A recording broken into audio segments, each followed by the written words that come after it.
It's time for the No Nonsense Roundtable. Insights to capture your imagination from people you know and people you'd like to know about. Each week, a different guest from a different walk of life. Now, here is the host of the No Nonsense Roundtable, Dom Genova. Well, welcome to the next edition of the No Nonsense Roundtable. I'm Dom Genova, your host, every Saturday, 10 to 11 here on News Radio WHAM 1180. And I have a fan favorite today. Somebody who's been on the show a number of different times, multi-talented individual, and a delight to have him on the show again. Mr. Gary Craig, investigative reporter for the Democrat and Chronicle. Is that your official title? Or part of the watchdog team, so it's pretty much the same, I assume, yes.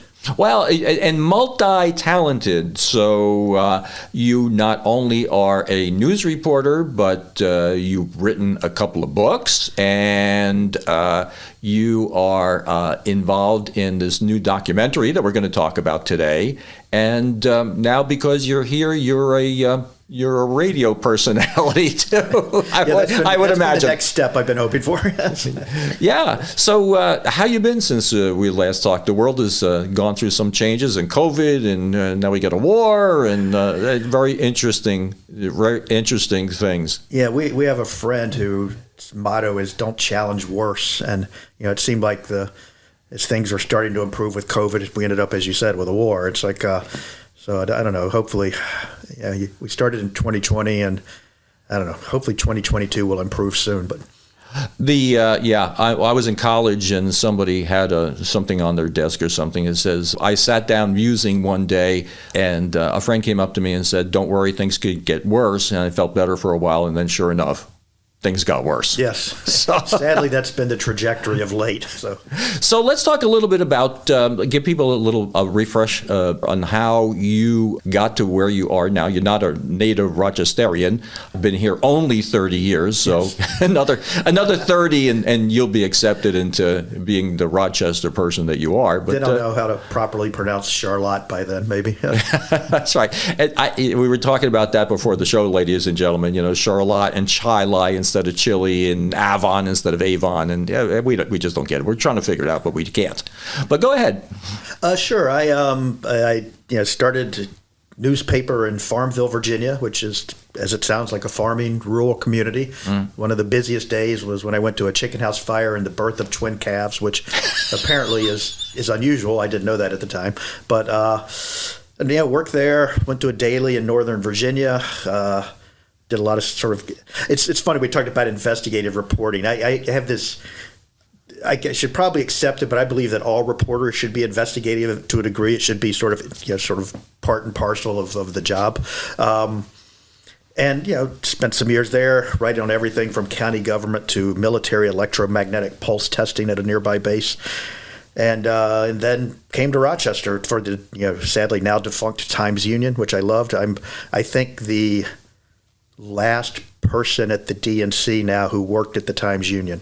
And I've been doing everything there from, covering politics, covering city government, to more sort of criminal justice stuff for the last 20 plus years.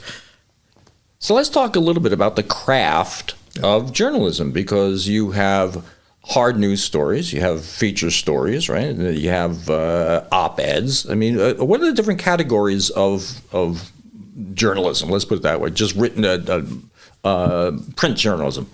Yeah, it's some you outlined there. It's really, I guess, sort of opinion and kind of non-opinion. I'm not sure if that's the proper way. But straight news should be pretty much fact-based and sort of not diverting. I think too much. I'm not sure so much if kind of the traditional print journalism, as much as when I see like cable news these days, sort of seems to become more opinion than fact-driven. Yeah, as you said, there's feature stories. Obviously, there's sports sections, and you'll get more, I think, kind of opinion sort of rolling into sports and feature type stories. But what's the harm? But it tries to be. I'm not sure if it's a mirror of the community as much as you hope to sort of kind of represent the community and what it is. And I think we've done a better job. We've made a concerted effort at the DNC in the last few years to reach into parts of the community that we'd sort of I think through downsizing, et cetera, it's sort of lost touch with sort of some of the more urban areas. And then we've done a much better job, I think, of sort of making sure that we're representing more of the community than we used to. Well, it seems as though, looking at this from the outside, that there's certain news outlets where you have your standards, and your standards are very strict, and you adhere to those. And there are people that have a pencil, a piece of paper, a typewriter, no typewriters anymore, but a word processor, and they are purporting to be news people, but they don't have the same standards. Is that pretty accurate? Yeah, I mean, I think hopefully, and this is the difficulty, I think, with differentiating. I mean, that's sort of where, sadly, I think with media literacy, we've sort of lost. And even some of those people who, bloggers, et cetera, I don't even know if they actually really consider themselves reporters as much as recognizing their opinions. But unfortunately, the public, I don't think, is great at recognizing what may be the difference sometimes with those folks. You said a word there that it rings a bell with me: media literacy. Let's explore that. What would you define media literacy being? I think basically it's the willingness to read or hear or watch something and take whatever step may be necessary to determine whether it's factual or not. I mean, I'll just give you a little example. Just the other day, I'm a Bills fan, and I don't know what it is with people who like to post fake memes about sports or politics or anything. Mm-hmm. They just create lies and they put them out, and people who are of the same ideology politically share them because right. it sort of, they believe it to be true because it's the same beliefs that they have. And there was a little one yesterday that just came out on Facebook on the Bills Mafia page. It said, Bills are going to get Christian McCaffrey from Carolina Panthers, mm-hmm. and it attributed to a pretty well-known ESPN. I think I can't remember which one, ESPN or something else reporter. And so I said, I haven't heard that anywhere. So I went to that person's Twitter page and looked at it. That reporter. There's nothing there that says this. And then if you look closely at the meme, it actually says EPSN, mm-hmm. as if they're worried perhaps about being sued. And it's clearly just a farce. But it generated this entire conversation. It was based on a lie. Yeah, I can certainly see that because the Fringes never had a voice years ago. Yes, the Fringes never had a voice years ago, and I like to talk on the show all the time about people that are that think the world is flat. I mean, you can find plenty of documentation online that the world is flat, right? Oh yes, and who was it? The comic one time talked about, well, if you keep sailing, don't you just hit that wall or fall off? How come that never happens? But yes. Well, Columbus would have been afraid of that, but after he got over here, he proved that it's not exactly right. So yeah, no, I mean you would hope, but it's I don't know. It seems like, and you talk about like flat earthers, it seems like somehow that's become a thing again, which is kind of a scary thought that. Well, I mean, if anything, you see the value in having a free press now with what's happening in Russia. I mean, my Lord, I mean, those people think that that Ukraine is being liberated from Nazis, which is, I mean, talk about fake news. Yeah, I mean, one of the things that obviously Putin has done is the media there was under great restrictions anyway, but now it's even under more. I mean, if you're not following the state line, then you're pretty much not going to be publishing. Yeah, and we're going to talk about this when we get back from the break, but I want to get your read on that and what your feeling is about freedom of the press in a country like that. But right after this.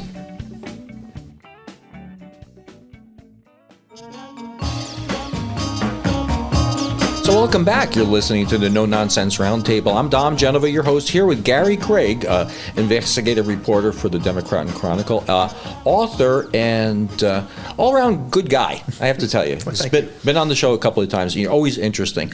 So we were talking before the break about social media and how social media has affected the way we get our news and the way we get our information.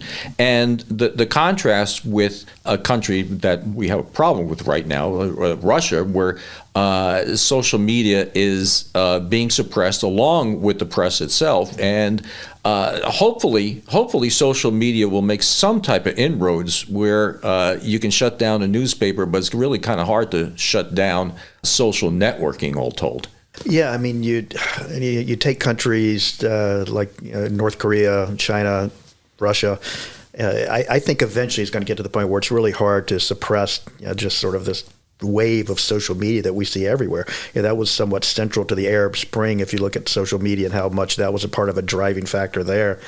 There's, as we've spoken, there's two sides to the social media coin. There's the side that where people just flat out lie and spread erroneous information for whatever reasons, their own purposeful reasons, or just some weird sense of humor. And the other side where it gives you this outlet to much of what's going on in the world around you, and this ability to kind of perhaps see things you wouldn't otherwise see. I go, when there's sadly something tragic that's happened internationally or nationally, I actually go first to Twitter. It's the first place I go. Mm-hmm. And then I look for tweets from what I consider to be reliable news sources. And then that's often where I go before I go anywhere else. Well, in this day and age, I think that's wise because I say we live in our own ponds. It's very hard for us to get out of our pond and to realize somebody else's feelings and the environment that they live in. And unfortunately, a lot of our news, I think, have a bunch of bias to it. However, it's a heck of a lot better than having no news. Like good point. In China or Russia. Yeah, we have a little bit of waste in what we're doing, but at least we got something to compare. And you're suggesting comparing different sources for what you're looking for, right? Exactly, and that's just what I mean. I often watch international news on BBC just because I like the perspective that's not sort of home centric here, and it's the way, as you said. I mean, just sort of choosing your sources and learning who is reliable and who isn't, and seeking them out, and then for the future to sort of return to them when you really need some news. Yeah, and I think the thing these days is that when they did away with the equal time policy, the FCC years ago, I think that opened up Pandora's box. Yeah, when we went to 24-hour news, I mean, I have a crazy story I can tell you sometime about that. When we first went to 24-hour news, and they were dying for people to get on the air so much, and then you realize the people that they have on the air are the ones who just can't wait to be on TV for whatever reason. They keep coming back, and it's easier for the 24-hour news cycles to keep asking them to come back because they know they will. And then the more outrageous they get, the more they want them. It's just a weird cycle. I would hope that the social media eventually kind of wears away that roadblock that people have getting the information that they need to know. And certainly over time, water will wear away a rock. So maybe it's going to just take a long time. But let's get back a little bit closer to home, to Rochester here, and what you've been working on. I mean, you have 2 books now, right? Yeah, I have 7 million, just the title's too darn long to say, but the condensed title about the Brinks robbery of 1993, that came out in 2017. And then Deanne Quinn Miller, whose dad sadly was a corrections officer killed in the Attica uprising. I co-authored her memoir, The Prison Guard's Daughter, My Journey Through the Ashes of Attica, which came out last year for the 50th anniversary of the Attica uprising. So what makes you want to write a book? I mean, people come to you, you seek people out. I think with Deanne, you kind of sought her out, right? Yeah, it's been, it's not that I was like itching to write books, though. Actually, now that I have, I want to do more because I want them to do them better than I feel like I have.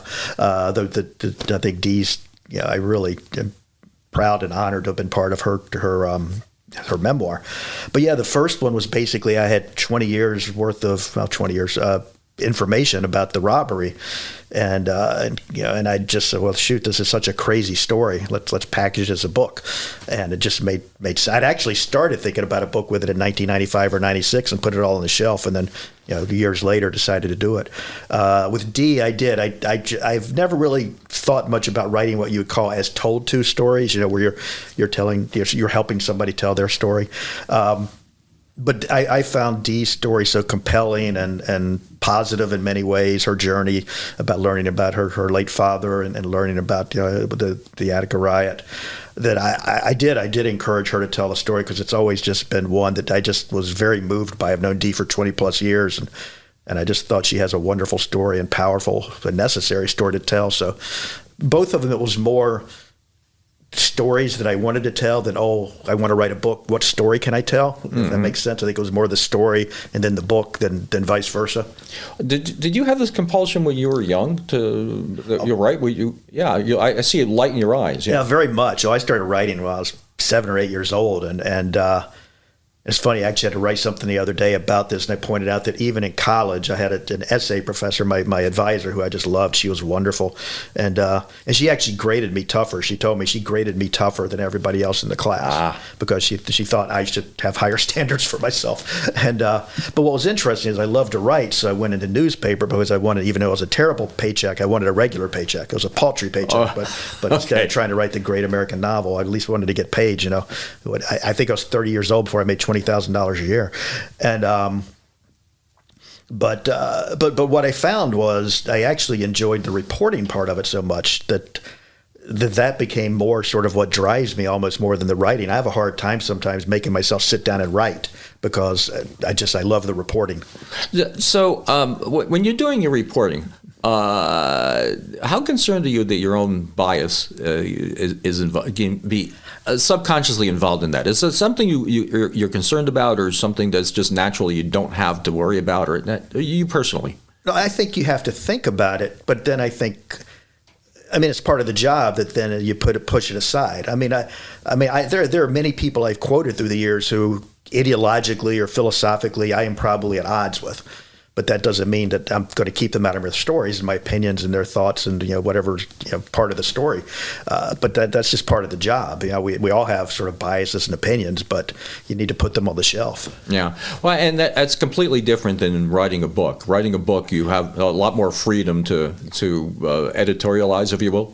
Very, very much. Though even 7 million, is more if you look at a reportorial book. A lot of people that write true crime books sort of venture out to assume they know what actually happened when they don't have the facts to do it. I still, I set out to answer who killed a person in the book, who stole the money, where's the missing millions. I didn't answer any of it because I don't know. I'd still like to know, but I don't know. Well, ladies and gentlemen, I can attest to this because in the book that he signed for me, he said, if you find the 7 million, let me know. Yeah. So there's no. I don't think that's I don't think I gave away any secrets there. No. There's a lot of cops that still joke that think I know where the money is, and trust me, if I did, I would be retired. Trust me. If you did, why would you tell anybody? Exactly. Yeah, you're going to make some money on the book, but you're not going to make 7 million. I hate to tell you. No. It's I learned that the hard way. But the cast of characters for that had to be awfully interesting, though, too. The people that you're interviewing. Well, that's what drove the story. If it was just a $7 million robbery by, any sort of person off the street, it'd be different than when you have people accused, or a priest, not of the robbery but hiding the money, an IRA rebel, a retired cop, and then you end up with a retired boxer who sadly is murdered as part of his role. He got cut out of it, but then wanted money later, which was a really bad life choice. So. Yeah, well, that's consequences of your own behavior, psychologists would say, right? Exactly.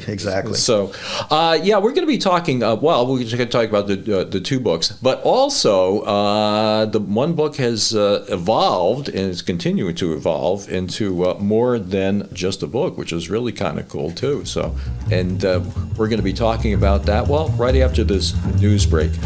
See you after the break. Well, welcome back. You're listening to the No Nonsense Roundtable. We're here with Gary Craig, who is a reporter, author, soon to be this thing you have going with this documentary. What would you call yourself with the responsibility for the documentary? You producer, writer? Well, I show up as a producer. I consider it more as a consultant. They actually purchased the rights to my book for the documentary, and then I help them after with interviews and archival stuff. And we're going to get into that in just a second. At the bottom of the hour, I like to give a shout out to the Bob Johnson Auto Group, who sponsors the show, allows me to do what I'm doing now, and is a great place to buy a car or truck or get a car or truck fixed. Now, Gary, we were talking in the break about experiences we've had in the past and whatever. You were talking about one of your heroes. and somebody that maybe is not on the top of everybody's mind, but is an awfully interesting story. Go ahead. Oh, yes, the late Kurt Vonnegut is one of my literary heroes, and I decided when I was in Virginia I wanted to do an interview with him. He was coming to Hampton-Sydney College, which was in Farmville, the town I previously mentioned where I worked. And I spent a day with him that was absolutely marvelous. He was just as dry and witty and fun as you would imagine from his writings, and also just as nice a guy because he was wanting to promote the work of his wife, who was a really excellent photographer and had a book coming out. And it was clear he wanted me to mention that in the article. And somehow I, in my notes, got mixed up on the title and stuff. So I called his agent and said, look, can you get me this information, the title, because I want to make sure I'm mentioning the book. And one Saturday morning, living in our apartment in Farmville, Virginia, phone rings at like 8:30 a.m. I pick it up and it's Vonnegut. I'd given the phone number to the agent, and he called me back personally just to make sure I had it right. Whereas I think most people would have just passed it off to their agent, here, give him this information. And I actually kept his phone number. Not that I ever used it again, but I kept his phone number at his apartment in Manhattan. Just if one night I decided I want to try to call Kurt Vonnegut for the heck of it. If one night I wake up and I want to call Kurt Vonnegut, and what would you talk to him about? That's a good question. I mean, probably just I talked to him some about this in the interview, his ideas and how he can take his satire is just so marvelous, but how he can, the prism through which he saw the world and the way he was able to craft satire is some really horrific things, starting with Slaughterhouse-Five, obviously. He was in World War II for the Dresden bombing, and the fact that he was able to make this incredibly powerful satire out of something like that. Well,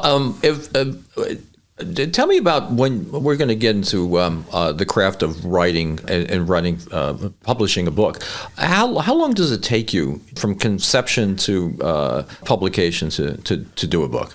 It's tough for me because neither one of all of two have been normal, and that one I started years ago, and then I said put it on the shelf, and then sort of kind of nibbled away at it till I put together a proposal, and an agent got me a deal, and then we had another year after that. So this was spread out over years, whereas the book with Dee was the complete opposite, where the publisher wanted it for the 50th anniversary of the uprising, and she and I did it in like 5.5 weeks, with me calling her every day, interviewing her, putting it to paper, her editing. I mean, did I hear you right? You sat down with her and did the book in like 5 weeks? Yeah, the publisher really wanted it for the 50th, 5 to 6, and it was because of the pandemic. We were actually largely doing it by phone, really, and I would talk to her 3 to 4 times a day, and then we would go through her story, and I would write something up and send it to her, and she would perfect it or change it. So she's dictating her story to you over the phone, yes. And you're writing it. You're writing it down as she speaks. She's not sending you drafts of stuff. No, but then what I would write would sort of become a draft, and then there was this constant process. We probably have several drafts going while we were doing the interview for the next chapter. And it was just this constant sort of back and forth. And because she and I have known each other forever, I knew her story so well that if I were starting from scratch, it would have been very different. But because I knew it so well, that helped tremendously. Well, your talent in interviewing has to be like helping quite a bit when you're writing a book. For something like that, surely. And it's something you learn along the way. It's just I probably interview differently than I did 20 years ago now. But, ooh, I have a good question for you. Okay, the question for you is that what should I be doing interviewing people? I'm serious. I mean, you do this for a living, and I do this pretty much for a hobby. I mean, what is the most important thing for me to do as an interviewer when I have somebody in front of me? Well, I think you do it. I mean, I think no, and I'm serious. I think listen. I mean, we were talking earlier during the break about people who tend to talk over each other on TV, and too many interviewers these days. It's not. I don't think they're even listening half the time to what's being said, and you obviously do. I appreciate it, and it's funny if you watch the TV comedy talk show hosts. You take like Conan O'Brien. Conan O'Brien was a great interviewer because he would listen, as was Johnny Carson. And some of the others it seems like they've got what they want to talk about, and then it's just everything is sort of regimented to that. We're just this conversation. It's evolved naturally from the conversation we've had. Well, one of the things, I have no idea what I'm doing. It actually helps. I mean, the whole structure of the show is, and I think maybe some people just don't understand it. It's like we're having a cup of coffee, or a drink, and it goes someplace. It's like, oh, I didn't know, such and such, and then it takes us someplace that I have no idea that we were going to go to. But on the other hand, we got to get some stuff in here, like selling your book and your. Which I always appreciate it. But still, I love this stuff more than. I'm not great marketing. That's the one thing I've never been very good. That's why I didn't give the full title of my book earlier, because I probably would have screwed it up. Well, having said that, and me wanting to kind of butter you up a little bit here. Well, let's tell people the first, before we talk about the documentary, talk about the books again, where you can get the books. Sure, 7 million. I'm going to stop there. I'll butcher it if I try. 7 million you can find, online. Obviously, Barnes and Nobles. The local Barnes and Noble stores have been marvelous to me. I appreciate them so much. Independent bookstores. There's actually, with the documentary coming out, Amazon. I don't know what this means. I saw that they actually ran out of stock, but it looks like they've replenished now. And then, and the same with Prison Guard's Daughter. It's all of those that I just mentioned. The Barnes and Noble stores have been great. The independent bookstores, you can find online, and Amazon, of course, always. Yeah, it was a couple of years ago. I mean, you remember the book signing that we had. We had Jack Gardner, God rest his soul. I miss Jack so much. And Mr. Spivak and yourself, and Scott. Scott Tony. It was a great. We're gonna have to do that again someday. That was so much fun, and I still miss one. Got me choked up thinking about it. But one of the toughest days I've ever had was, I was honored that Jack's family wanted me to write his obituary, but that was a very, very hard day. I don't think a finer human being ever walked the face of the earth than Jack Gardner, really. And the guy, you talk about just a Renaissance man. It's like anything you wanted to talk about. It's like, Jack, how do you remember those facts? He just knew so much, and he was so. Just so energetic and just sort of and so humble. Very much. When I met Sophia Loren. Exactly. Well, that's actually one of the things I remember writing in the obituaries. Is, friend and former editor Ellen Rosen told this. I think it was Ellen told this story about when she used to sit near Jack. And he would never talk about the folks, that he met and sort of interacted with and had, friendships with. And she remembers picking up the phone one time and it's Bob. It's Robert Redford. It's Bob. Just calling for Jack. Yeah.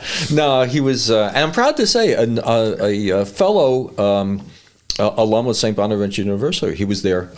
He was there a few years before me, and we were getting to be very close. It's tragic. That COVID thing was just so nasty. And that was just a couple months in. It was July, I think it was July. Yeah. Yeah. So the people that we've lost over the years is so unfortunate. Well, we're going to come back from the break, and we're going to talk about documentaries, or one in particular when we get back, and this is going to be interesting for everybody. So hold on, and we'll be right back. Well, welcome back. You're listening to the No Nonsense Roundtable, and we're here with Gary Craig. Gary Craig, a multi-talented fellow. He's a news reporter, a feature reporter. I actually do. I write some music stories now and then just because I love doing it. So the newspaper lets me branch out and interview musicians and artists sometimes. Author and I guess we say TV producer now. Is that what's the title? I'm on the film that way. So I guess I can say that, but I think I was more of a consultant than a producer. I don't know. Take credit for it. Okay. Put on the business card. It sounds wonderful. Yeah, I don't think I have, what is it, IMDb page? I don't think I have one yet. So. not yet. And I have to give you a testimonial at this point in time, because I've read your books, and they are page turners. You read the book and you want to read the next page and the next page, and you can't put it down. You have a really nice way of presenting a story, and I'm sure that transfers itself to this documentary. I haven't seen it yet, but it just came out this week. Yeah, it's on Discovery Plus, called Holy Heist, which is sort of an offspring of the role of a priest, Father Patrick Maloney, Father Pat, whom I've interviewed a number of times, and Father Pat is quite the character in the film, as you'll see. At Discovery Plus, we're also actually the Little Theater through the One Take Doc organization, which the wonderful Linda Maroney, the great documentary maker locally, who has this organization, a nonprofit. They're going to be showing it at the Little on March 24th, the 7:30 showing. And both I and Sebastian Malinowski, who's the filmmaker who purchased the rights to the book, will be doing a Q&A after. Sebastian's coming up from New York, and then they're showing it again on March 26th in the afternoon. I'll actually be in Washington, D.C. visiting my daughter, but I'm looking forward to that. So the 24th and the 26th at the Little. At the Little. The 24th, the tickets are selling really fast, which is nice. I mean, I was over there the other day, and they were probably, I think they hold like 250 in that front theater, and they were probably getting close to half to 2/3 there already. So that starts at 7:30 on the 24th, and you can find the tickets online if you go to the Little, or just if you Google Holy Heist and Little Theater, they'll come up. Holy Heist, I loved it. It's a great title. Holy Heist, I like that. So the 24th and the 25th, I'm looking at this. 24th and 26th. 24th and 26th, okay, excuse me. And at the Little Theater, and that sounds absolutely. And you said the producer's going to be there. Yeah, he's the one he has this really great style, which comes through in the documentary. I was worried because I think a lot of these true crime things, they all look alike. And Sebastian has this really marvelous flair that I think really comes through. I've seen it come through. So did he reach out to you? Or, I mean, how did that connection get made between the book and the documentary? He actually knows Father Pat, and that's how it happened. He did a little segment, a little short documentary with Father Patrick Maloney, and found out about the heist. And Father Pat, I guess it's nice that he thought I was factual in the book. Even, obviously talk about the evidence that led him going to prison. And I think Father Pat mentioned my book to him, and then he read it and reached. And this is a couple of years ago, and we went, it sort of went back and forth if it was going to get made, and then it all got nailed down. So how profitable is it for you? I mean, is it you get? You didn't expect me to hit you with that question, did you? No. Well, you can probably tell by the shaking of my head that I got some money, but trust me, Well, do you get paid like one lump sum, or is it every time it gets shown? Or with the book, every time you sell a book, you get money for the book. Right. But no, this is different. It was just a percentage of the overall budget. So it would have been really nice if it had been a Netflix budget, but it wasn't. Oh, yeah. So, but yeah, I'm not saying I didn't get some money out of it, but, basically I could have taken a couple of weeks off of work and, Well, I can't give you all easy questions. No, I appreciate it. I appreciate it. No. We know each other too well. Exactly. We like each other too much for me not to do something like that. I'm still working, even though people daily ask me when I'm going to retire. So that might answer the question of how profitable it was. That's right. Your books are on Amazon. Tell me, now you have the what is the thing that surprised you most about the Brinks heist? I guess which became part of the defense, just how it wasn't that hard for them to do. I mean, the place was, as the late great lawyer Felix Lepine called it in his successful defense of the retired cop Tom O'Connor, called it a cheese box, which I'm not really sure exactly what that means, but it seemed to be. No idea what a cheese box. I don't either, but it seemed fitting somehow. I think it's very porous. I think. Okay. And it was. It was not hard for them to make away with nearly $7.5 million. That's probably the thing that most surprised me. I mean, it's really, the story of the robbery is pretty boring. It's not like, Ocean's 11. It's just the cast of characters was marvelous. I would agree with that. I mean, just this incredible minestrone soup of different characters and their motivations and whatever. It's really fascinating. Well, you have the whole question of whether the Irish Republican Army was involved, because, obviously everybody that was involved had affinity for the IRA, and one of them has served 8 to 10 years in prison as an IRA rebel. Yeah, and it's sort of like it's a little bit like the gang that couldn't shoot straight. When you say that's sort of what it's like, in a way. Yes and no. I mean, they weren't particularly adept criminals, but had it not been for the fact that FBI agent Bill Dillon, who shows up in the documentary, had been trying to find Sam Miller when Sam came to the country from Ireland years before, and then disappeared, and knew that Sam had been smuggled in by the cop, Tom O'Connor. If that hadn't been known, they probably would have gotten away with it. I mean, the money was downstate. It was months and months and months later, but Bill Dillon said, hey, you should find this guy Sam Miller. He's close to Tom O'Connor. And they started the surveillance downstate and found some of the money. There's a lot of it still missing. But had it not been for that, I think they would have gotten away with it. Yeah, and the documentary, how long is the documentary? It's interesting. I think it's about an hour 40 because they do it with. That's good. It's 2 hours, but they do it with commercials, or maybe an hour 45. But what I've learned, there's also going to be a European version, which I guess is non-commercial. So I think they actually add some in the spots where we have the commercial breaks. So as a little theater, which is wonderful, the 24th, yeah, I love that place. 24th and 26th, but it's on. Tell me how you get it online, or it's the streaming service Discovery Plus. Discovery Plus. So you have to be a Discovery Plus subscriber for that, right? Which you can find just like any other Apple Plus, and all of those you can find online and subscribe. And I assume that at some point it migrates to the regular Discovery, but I admit I'm separate from all of that. I'm out of the loop with most of that stuff. Yeah, I would imagine that. I mean, they share these things all the time, so I would suspect that maybe that's going to happen one of these days. Yeah, I mean, I need to credit Discovery Plus because they've been they didn't have to give permission for the film to be shown at the Little, and they did so, and it was wonderful because I really want to see it on the screen, and they've actually helped me sort of get word out about the book too, because I don't think, to tell you the truth, when you see the documentary, you'll know that I wrote a book about it. I wished you knew, but I don't think you will, but hopefully people will figure it out. Were you there for a lot of the filming? Yeah. Really? Oh, no. I wasn't. I was there. I'm in it a lot. Just other than my filming, that's it. Oh, so there's a lot of you.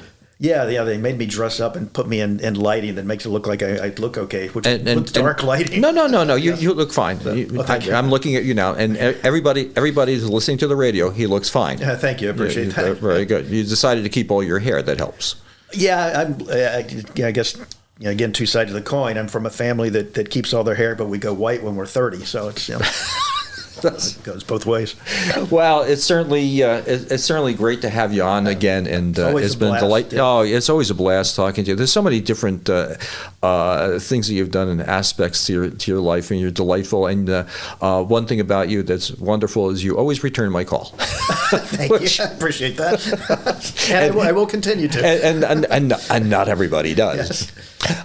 So at that, we're at the end of the show again, and I'd like to thank everybody listening because you're listening, and remind you once again that you can find any of the previous shows on NoNonsenseRoundtable.com. Just click on listen to past shows. You can get YouTubes of them, and have a good week. We'll see you next week.